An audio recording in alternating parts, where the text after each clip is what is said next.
This is Tony Chimmel, and I'd like to introduce the hosts of the Game Marks podcast, George Feis and Johnny Clash.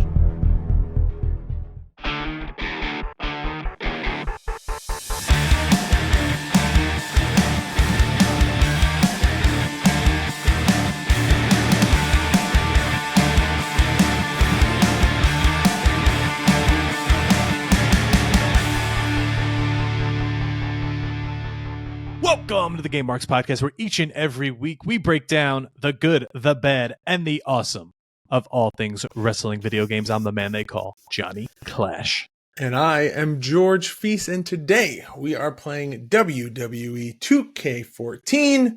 We also discuss new updates from Ultra Pro Wrestling, Fight Forever hitting the 1 year mark this month, and a whole lot more. And please subscribe and leave a 5-star review for this podcast on Apple Podcasts, Spotify, wherever you choose to listen, and on all forms of social media at GameMarksPod. Don't forget, you can get this very episode early and ad-free at patreon.com/podexchange, along with the show notes, Discord access to ours and Dylan's channel, live recordings like this one right now, giveaways like the action figures from Wrestling Collector Shop, and so much more from Going Possible and State of Affairs. And let me tell you, George, State of Affairs is becoming one of my favorite listens out there, like altogether. Like, I can't wait for it. It's one of those things where they recorded the first episode, and while I was editing the episode, I went, man, this really has the possibility to be one of those shows that that can span so many different things, and you may not listen to every episode, but there'll always be an episode that you have an opinion on. Like, you may not have very strong opinions on like 80s comedy versus 80s actions, but you definitely have an opinion on fast food. Or you may have a very strong opinion on wrestling themes.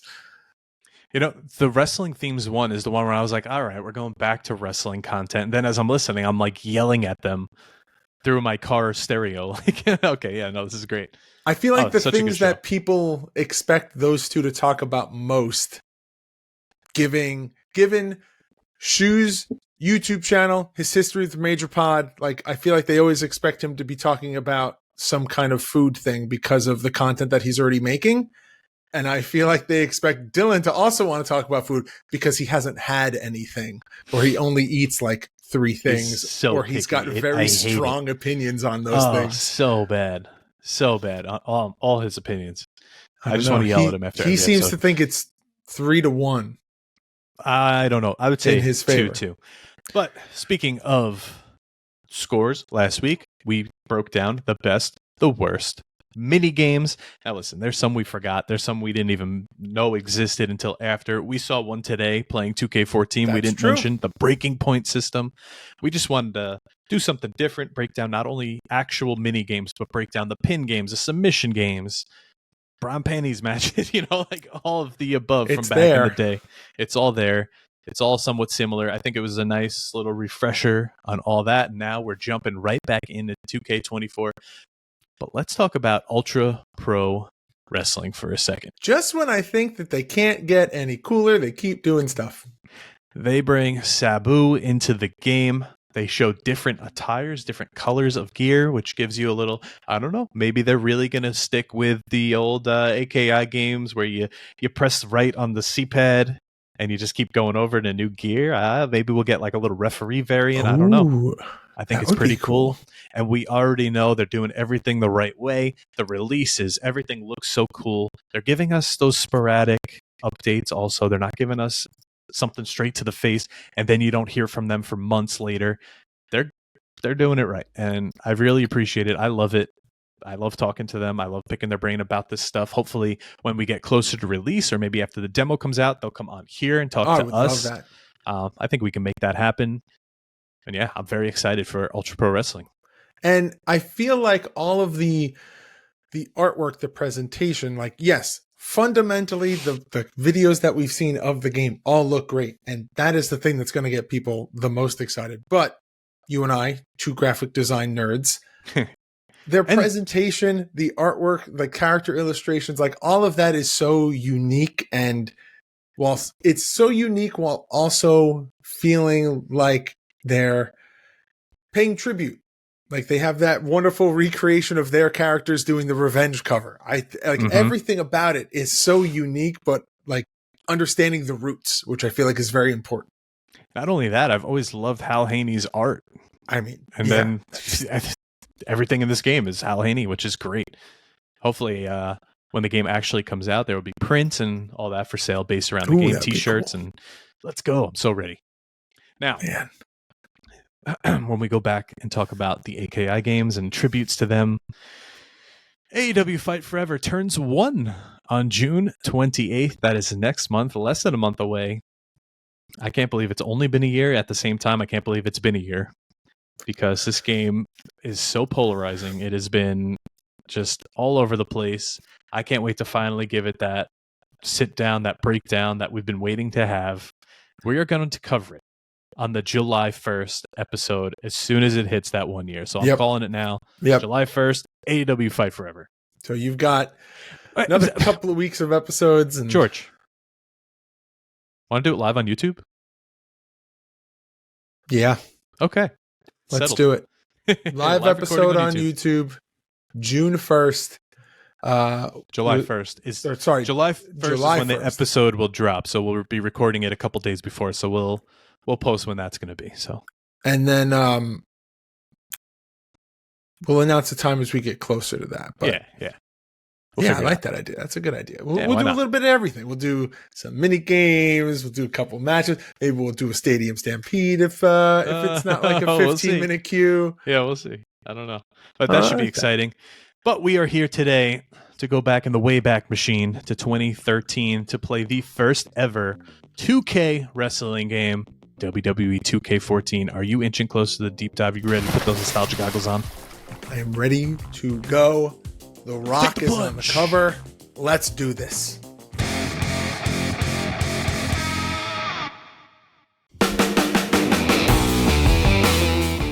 Looking to add the newest wrestling figures to your lineup? There's no better spot to pick up your next figure than the Wrestling Collector Shop. Started by collectors for collectors around the globe, Wrestling Collector Shop has been serving the fans the latest and greatest in wrestling action figures since 2002. So the next time you're looking for the newest wrestling collectible to add to your collection, make sure to go to WrestlingCollectorShop.com and use code GameMarks to save yourself 10% on your order. That's 10% off your order with code GameMarks at WrestlingCollectorShop.com.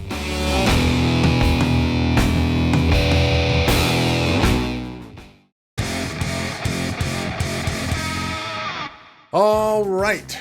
The deep dive is brought to you by our friends over at Wrestling Collector Shop. You just heard all the details in the ad. Make sure to go to WrestlingCollectorShop.com and use code GameMarks to save yourself 10%.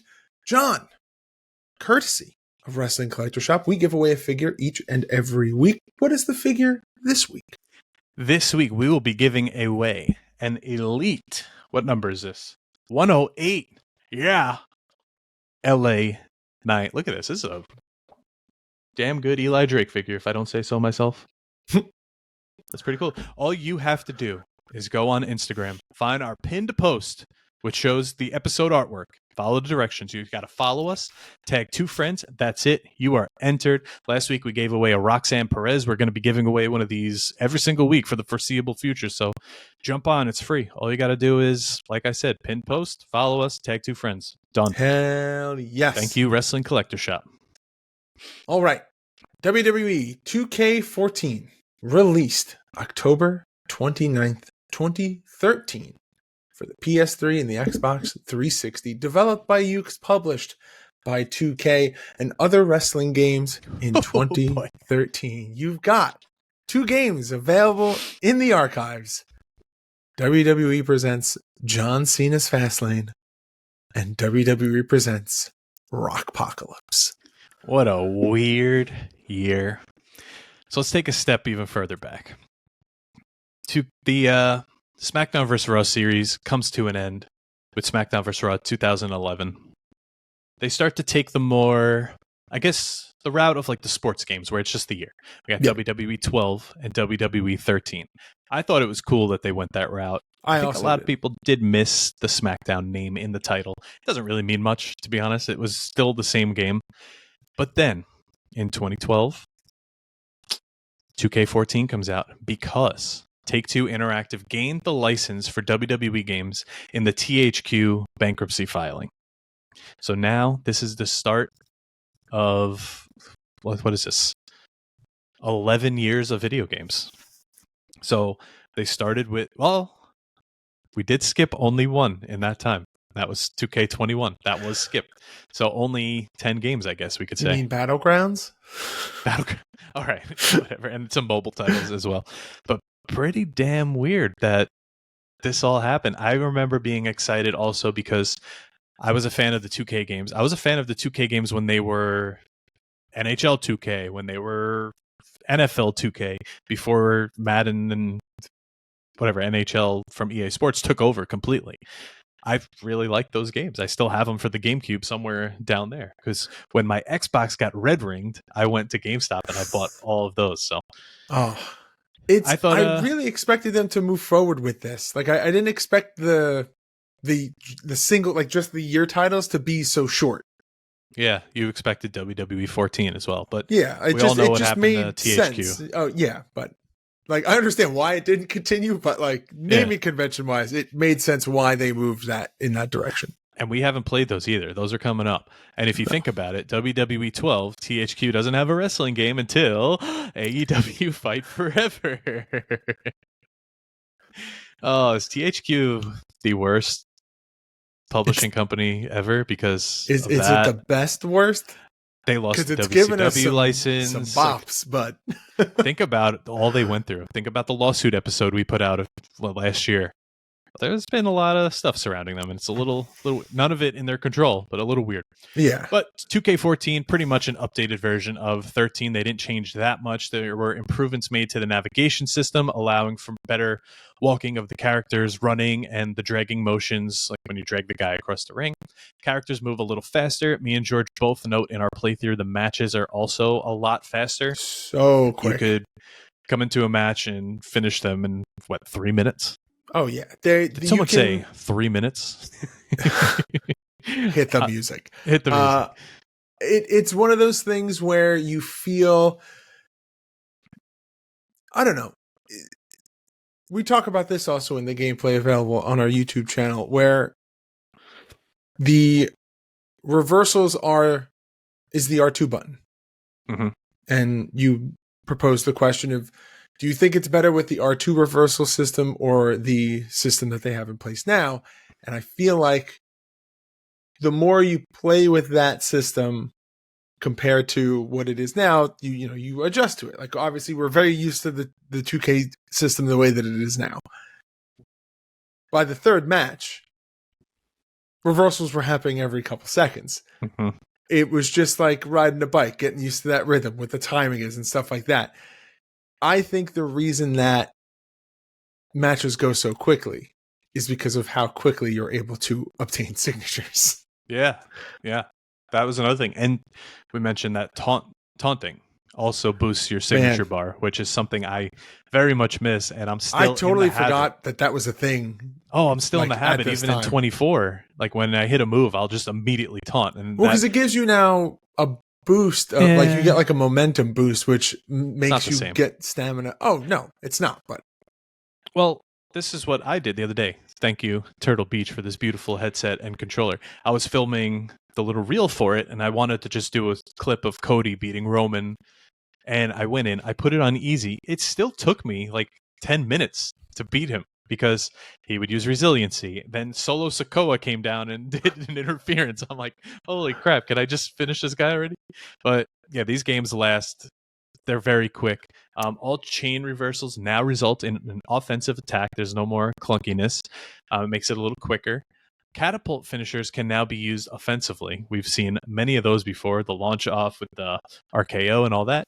7 new OMG moments have been added from the previous game.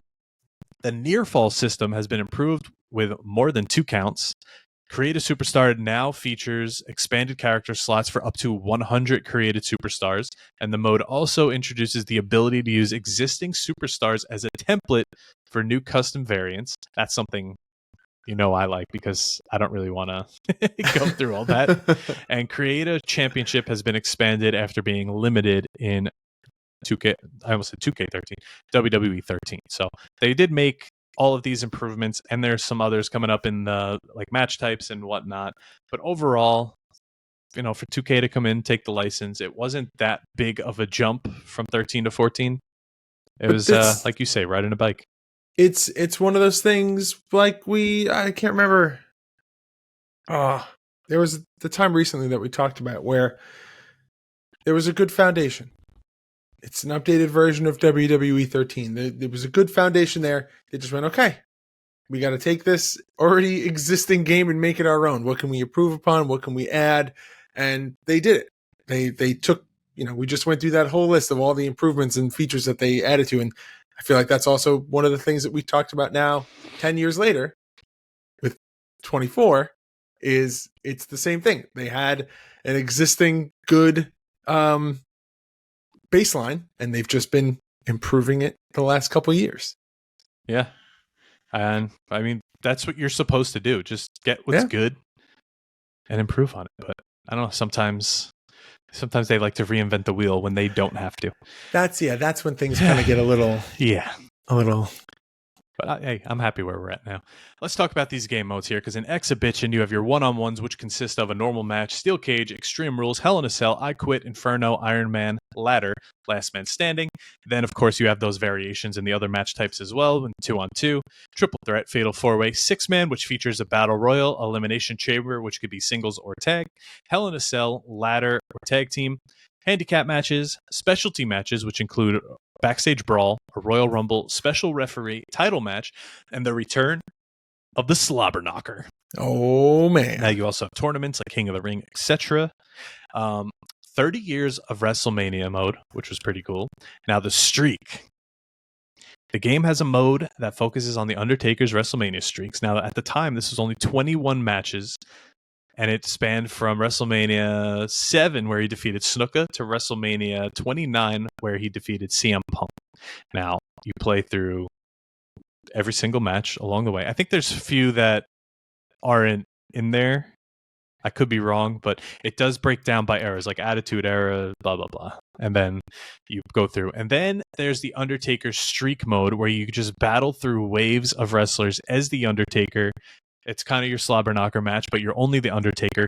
Or you do it opposite, where you have to beat the Undertaker, which it's like almost impossible. Every single move he does is big. He could just grab you with a grapple, and it's chokeslam, you're done. I thought that was pretty cool. I love, and it's so funny that we're playing this now, and 40 years of WrestleMania just came out with WWE 2K24. And to see the comparison and what, how, what matches are in this game versus what matches they put in 2K24. But this streak mode, I love when they do stuff like this. It was so cool. It's showcase before showcase. Now, I'm looking, the 30 years of WrestleMania mode has 47 matches, and it goes all the way to The Rock and John Cena at WrestleMania 29. Wow. And it starts at Andre versus Big John Studd. And then you have the WWE Universe mode, which is something we use weekly, and we love it. And the players can now customize existing shows. You could bring back retired shows or create your own original show. And there's a new feature called the Rivalry Manager, something we still use today, where you manage the rivalries, and you could boost them up, make them good, make them big, make them less. You can make them do things on their way to the ring, and you really take control here, which is what Universe mode should be. There's no GM mode here, but that kind of lets you take the reins, I guess. And yeah, and to see where it was in 2K24 to where it is now, obviously the easiest comparison is to compare it to the most current day, but even just to compare the early 2K games to how far the 2K games have come, you can see, there are some dips. It's a little bit of a roller coaster for over the last 10 years, but you really can see the trajectory of, what features got added, what got removed, what got taken out, where the state of Universe was then compared to where it is now, and what happened in between. You really can go through the whole, it's cool that for the last 10 years, there's been this 2K series of games where now you can go back and compare like an entire catalog of the WWE games and not just have it. It's very similar to what you can do with the SmackDown series. You could take the first SmackDown game and all the way through to the last SmackDown vs. Raw game, and that's your SmackDown series. So you can compare them all and see the evolution. But what do you say we get into this roster after we take a little commercial break? Let's go pee-pee, and then we'll come back and we'll read the roster. Come a long way from paying the bills.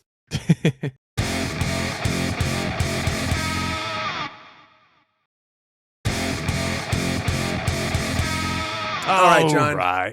You took us through that whole list of matches. I'll start us off here, and then we can tag back and forth because it's a big roster. It's a lot. So I'm not going to do the whole thing myself, but yeah, it's not as big as some we've read, but it is still pretty big. So tag me in whenever you'd like.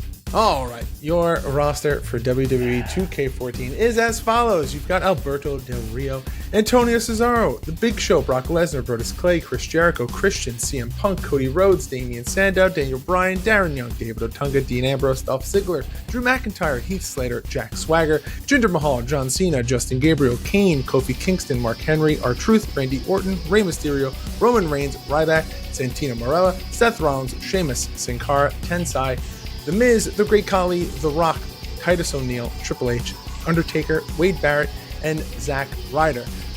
John, you're up for the alumni section. The alumni, you got Andre the Giant, Batista, Big John Studd, Retro Big Show, Bret Hart, Retro Brock Lesnar, Retro Chris Jericho, Diesel, Edge, Goldberg, Hulk Hogan, Hollywood Hogan, JBL, Retro John Cena, Retro Kane, King Kong Bundy, Mick Foley, Randy Savage, Razor Ramon, Ric Flair, Retro Ric Flair, Ricky Steamboat, Sergeant Slaughter, Shawn Michaels, and Retro Shawn Michaels, Stephanie McMahon, Steve Austin, Ted DiBiase, Retro Rock, Retro Triple H, Retro Undertaker, Retro... I almost said Retro Yokozuna. That's the only Yokozuna. Yokozuna, and then the Divas, you have AJ Lee, Oksana, Caitlyn, Layla? It was Layla, right? Layla. Was Layla and Layla L the same person? Yes. Okay, then that's that one, I guess. Cool. Lita, Natalia, Stephanie McMahon. And your unlockables, Eddie Guerrero, and to unlock him, the player must defeat Brock Lesnar at No Way Out with any superstar on Legend difficulty. Tag, you're in.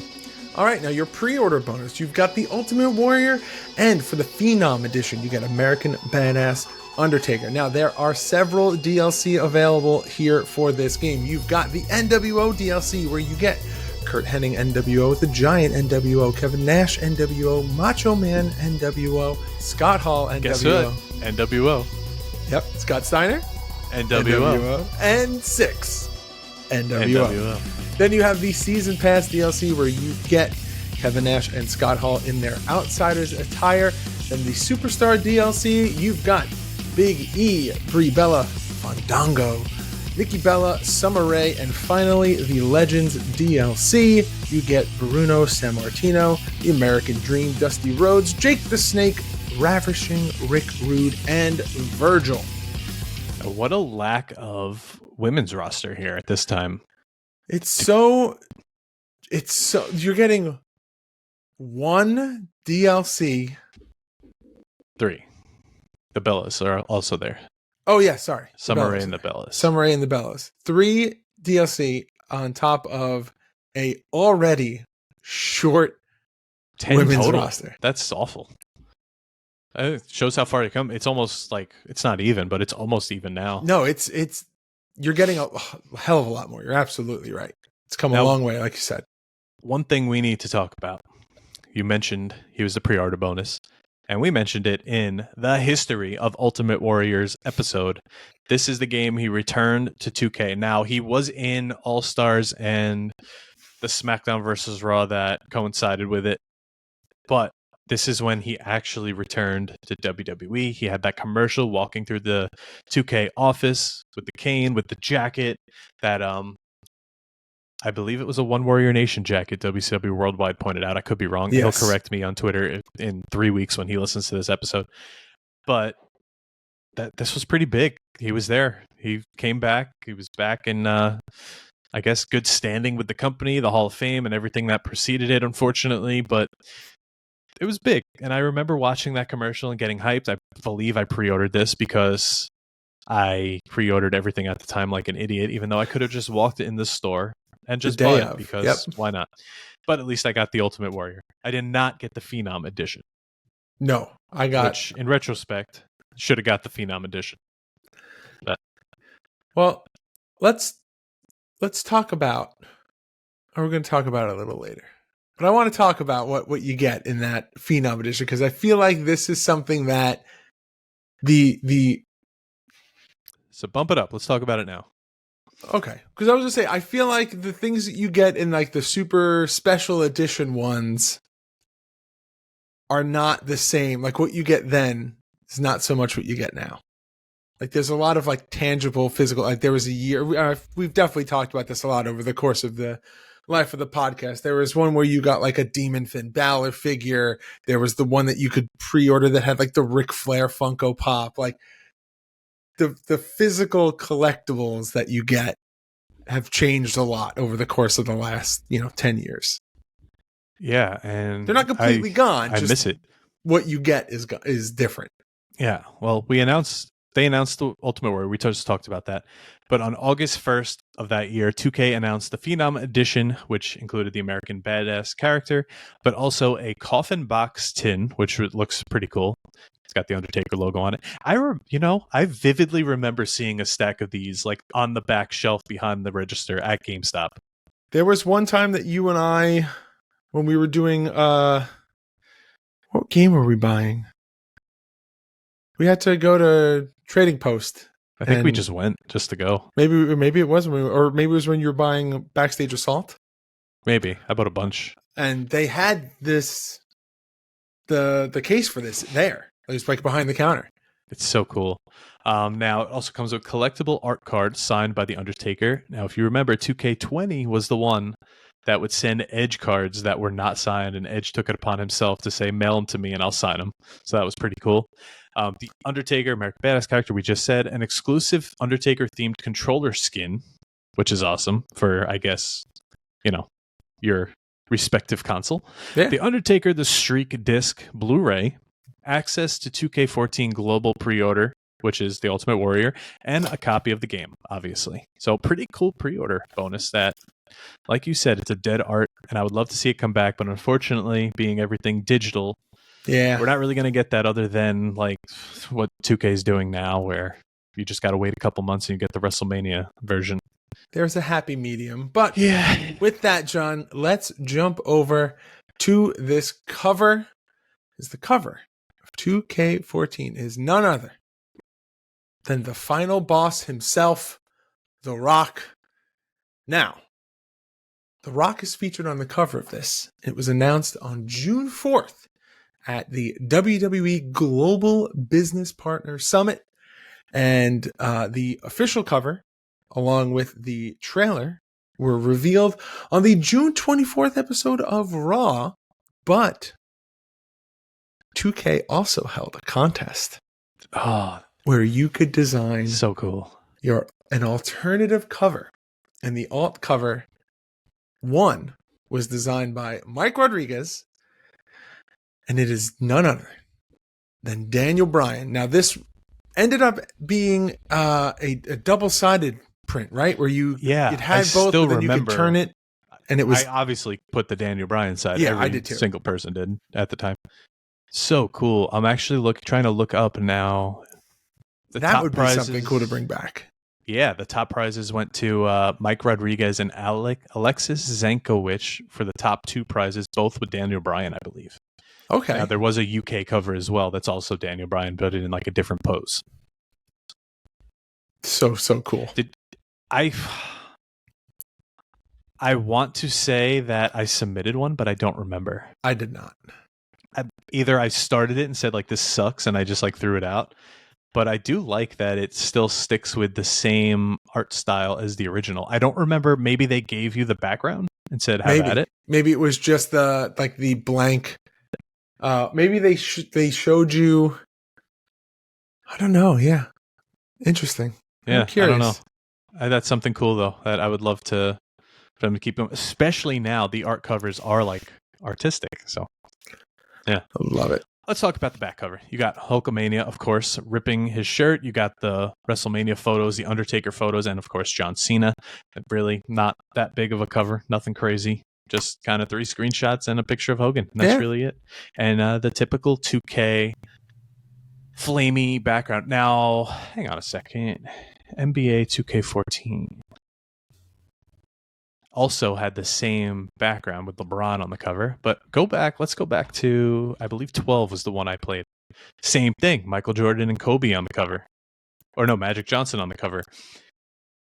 Same flame type thing. So they kept this for years. 2K13, 2K14, 2K15, 2K. When does it end? 2K16 has it. 2K17 kind of has it. 2K18. Okay, 2K18. They broke the mold. Okay. Sorry, a little deep dive into 2K covers. No, but that's fine. When we get into what we do here. It's what we do. We're graphic designers. Sorry, guys. When we get into the art style, it's not much. Not much we could really say.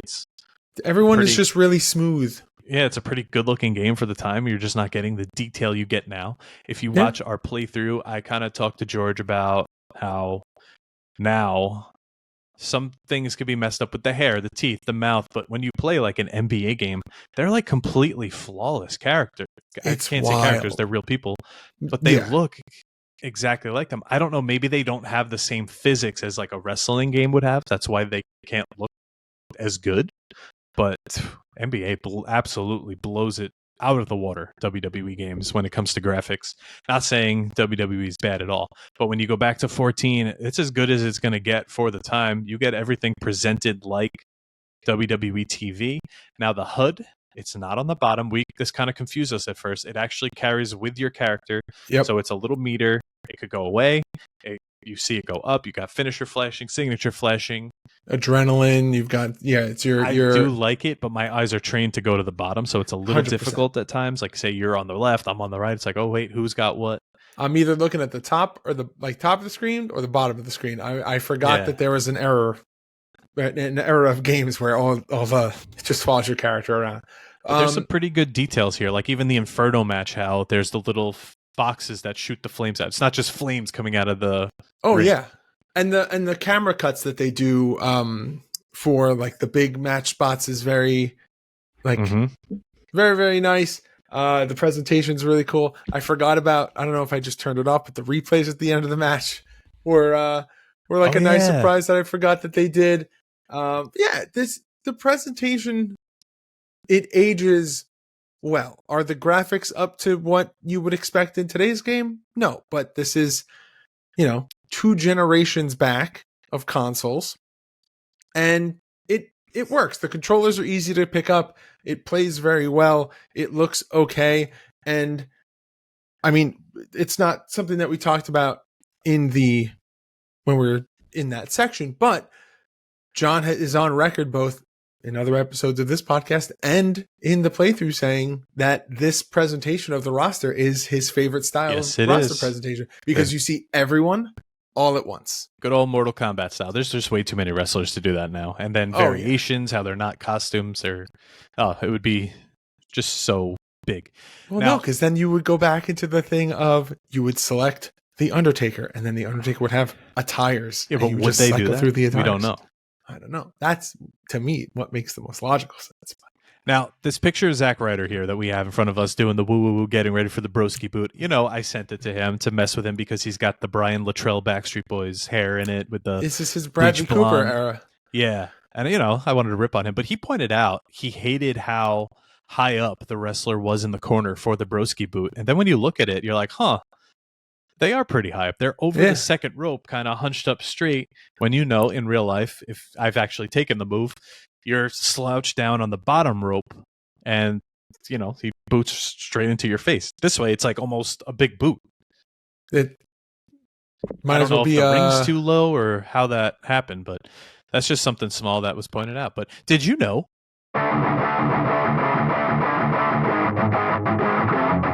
Did you know WWE 2K14 was also the last video game to use WWE's Scratch logo?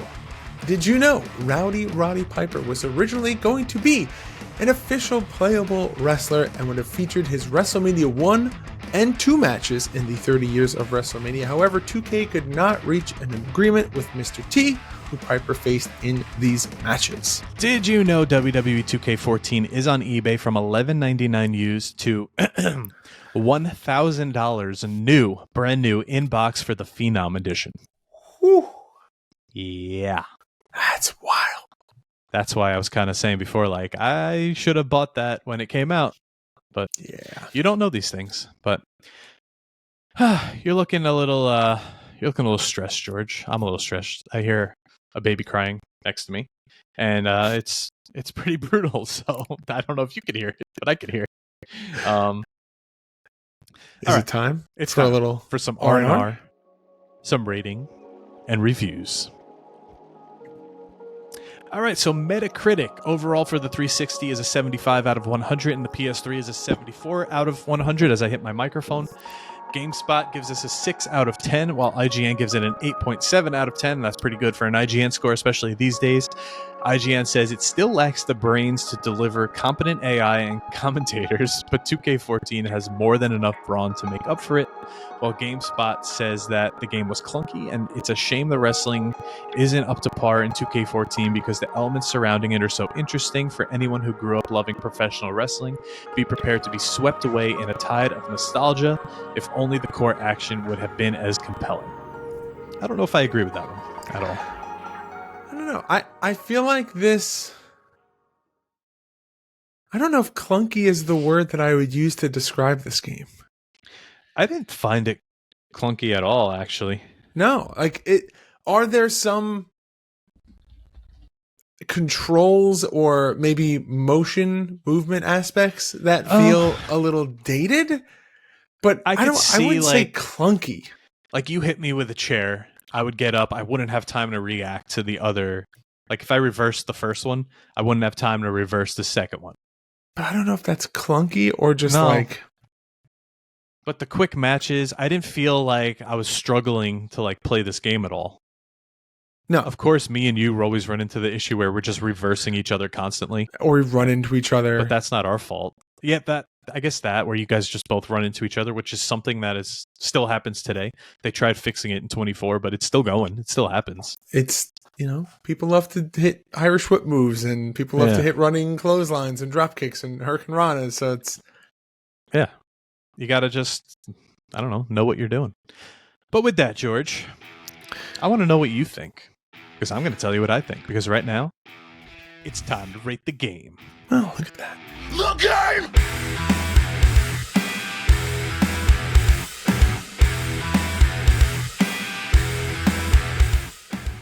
John, I'm so confident about this week's rating. I want to do an old-fashioned 3, 2, 1.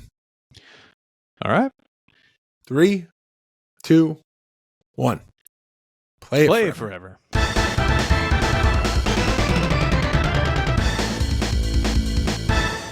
I don't know. I just felt real good about it. I actually went back and forth in my head a little bit because, well, first of all, I don't own these consoles anymore, so technically I can't play it forever. But there's always a way. Where there's a will, there's a way. But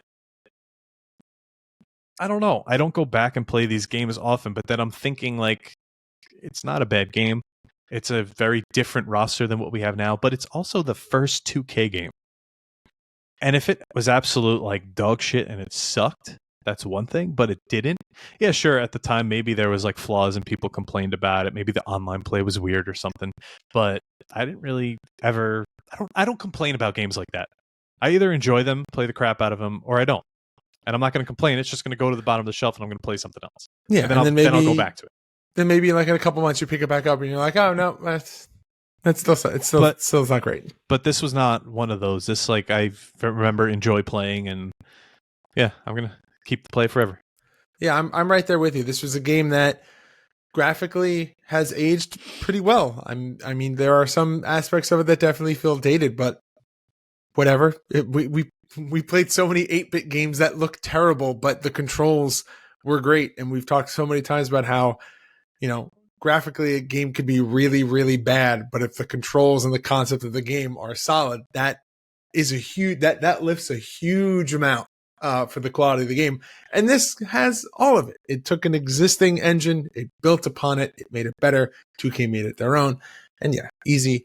Play it forever for me as well. A double piff, as you like to say. Double but guys, piff, let us know what baby. you think about WWE 2K20. I going to say I was so close. WWE 2K14, somewhere on the internet at Game Marks Pod on all forms of social media. Leave a comment on this video if you're watching on YouTube.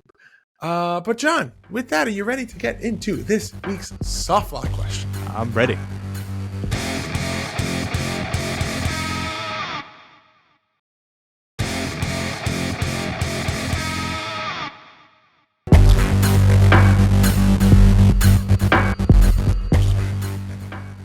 All right, the softlock is brought to you by our friends over at Dubby. Make sure to use code GameMarksPod to save yourself 10% over at Dubby.gg.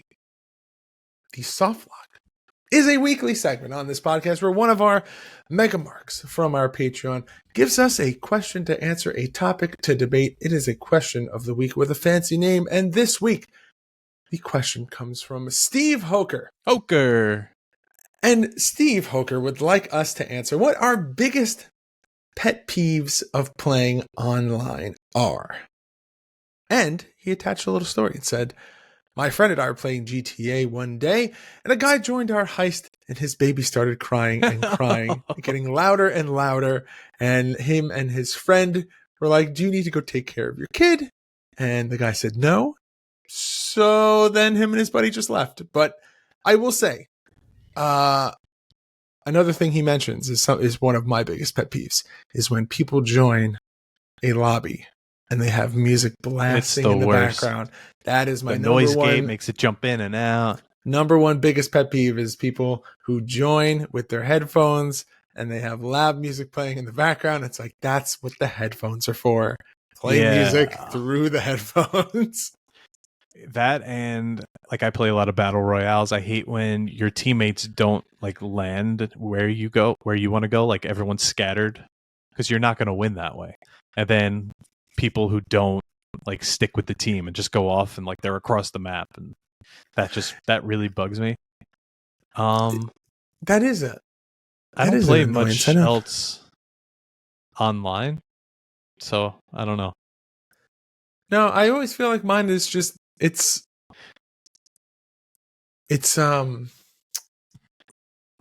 the no dropping thing. Not dropping with the team is a big one, but also I agree. I think the mic, background noise in the mic is, or you hear not necessarily music, but you hear like entire conversations happening in the background. Kids screaming. Like, are you having this conversation? Are you talking to this person? Yeah, it's so bad. I don't know.